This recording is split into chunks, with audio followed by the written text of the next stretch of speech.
is the Cannonball Run. The Cannonball Run was inspired by a real underground race called the Cannonball Baker Sea to Shining Sea Memorial Trophy Dash. This illegal race crossed the entire US and ignored speed limits. Created as a protest against strict driving laws, it captured the rebellious spirit that later became the heart of the movie. Brock Yates' involvement. And it doesn't matter how you get there. Brock Yates not only created the real Cannonball race, but also co-wrote the movie's screenplay. He even had a cameo as a race official. Yates drove the actual Dodge ambulance in the real Cannonball runs, making his experience crucial to the film's authentic look and wild racing energy. Burt Reynolds' experience. Burt Reynolds is the defending champion. Burt Reynolds joined the cast mainly for fun. He saw it as a paid vacation with friends rather than a serious acting job. Reynolds didn't rehearse much or take the script seriously, which he later regretted, but his easygoing vibe added to the movie's carefree, playful tone. Farrah Fawcett's surprise. I love anybody who loves trees. Well, they happen to be a great passion of mine. Farrah Fawcett believed she was filming an action romance movie, not a slapstick comedy. She only realized the movie's true tone after seeing how audiences laughed at it. Her surprise ended up matching her character's wide-eyed reactions, giving her scenes an unplanned but fitting sense of confusion and fun. The real ambulance.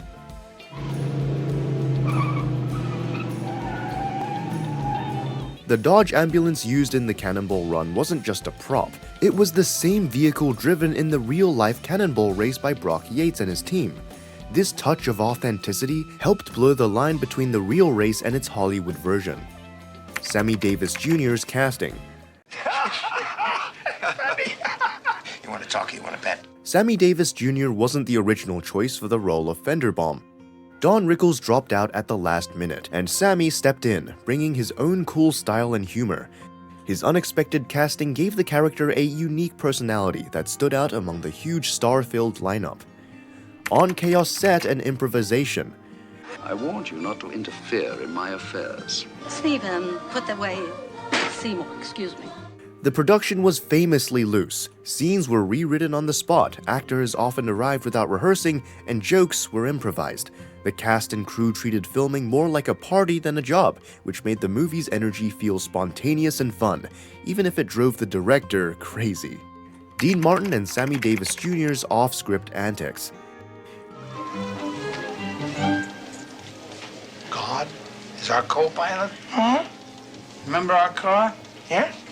2 seats? Dean Martin and Sammy Davis Jr. often showed up on set after drinking, forgot their lines, and improvised wildly. Their off-the-cuff humor and natural chemistry gave their scenes a relaxed, funny vibe. Much of what audiences loved about them was never in the script to begin with. Roger Moore's parody role. Mother, I trust you had a pleasant day. Roger Moore played a James Bond spoof, essentially mocking his own famous role. At first, legal issues with the real Bond franchise threatened to cancel it. In the end, they tweaked his character just enough to avoid trouble, and it became one of the movie's standout gags. Dangerous stunt incident. During filming, a horrific accident left stuntwoman Heidi von Beltz paralyzed. This tragedy shocked Hollywood and sparked major changes in stunt safety regulations. While the Cannonball Run was a light-hearted comedy, the accident became one of its darkest legacies, forever linked to the push for safer film sets. Jackie Chan's debut and frustration.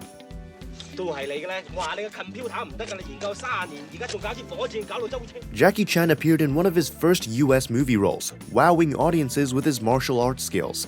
But the movie's credits incorrectly labeled him as Japanese, frustrating Chan. Still, his fight scenes added international flair and helped introduce him to a much bigger Western audience. The real Learjet scene. They wouldn't stop that, would they?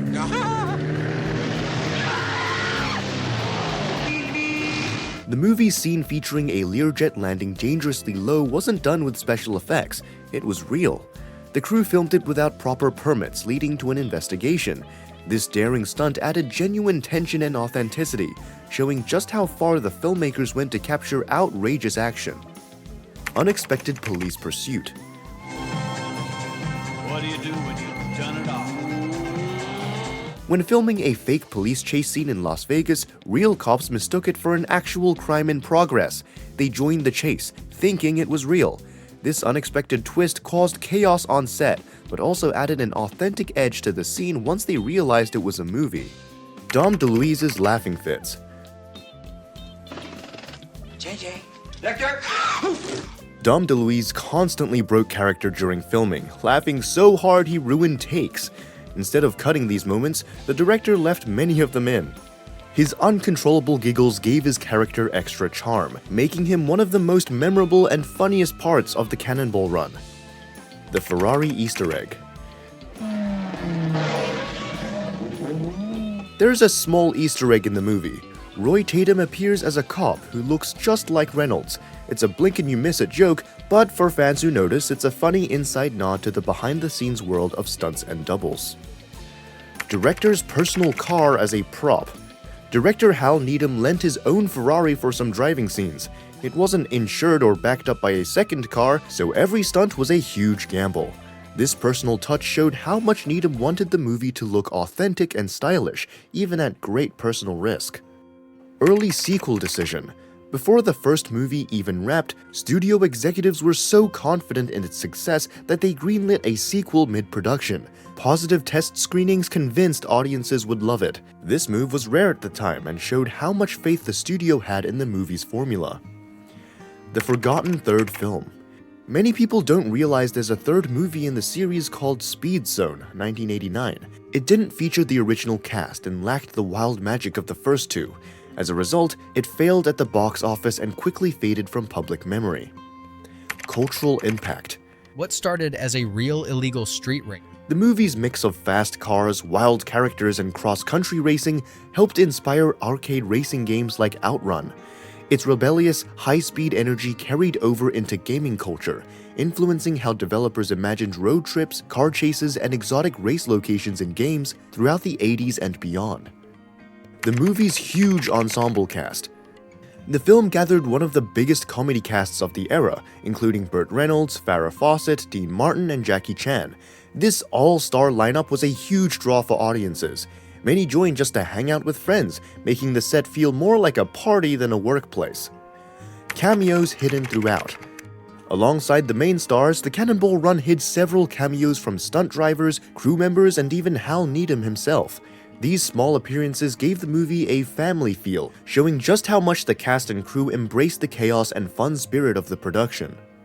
Cars became characters. From the Lamborghini Countach to the Dodge Ambulance, the cars were characters, not just props.